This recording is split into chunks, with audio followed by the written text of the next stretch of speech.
Achieve this stunning concrete using ColorWave Concrete Paver Stain. In Molasses color. Step 1. Surface preparation. Mix 4 ounces of Proclean degreaser with 1 gallon of water. Shake the gallon of degreaser until mixed.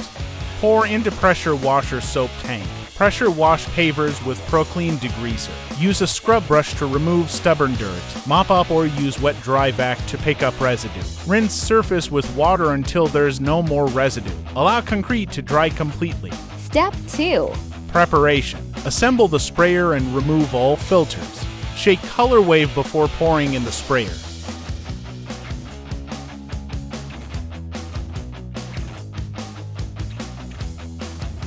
Step 3. Application. Spray to coats in circular motions with overlaps. Shake the sprayer from side to side often.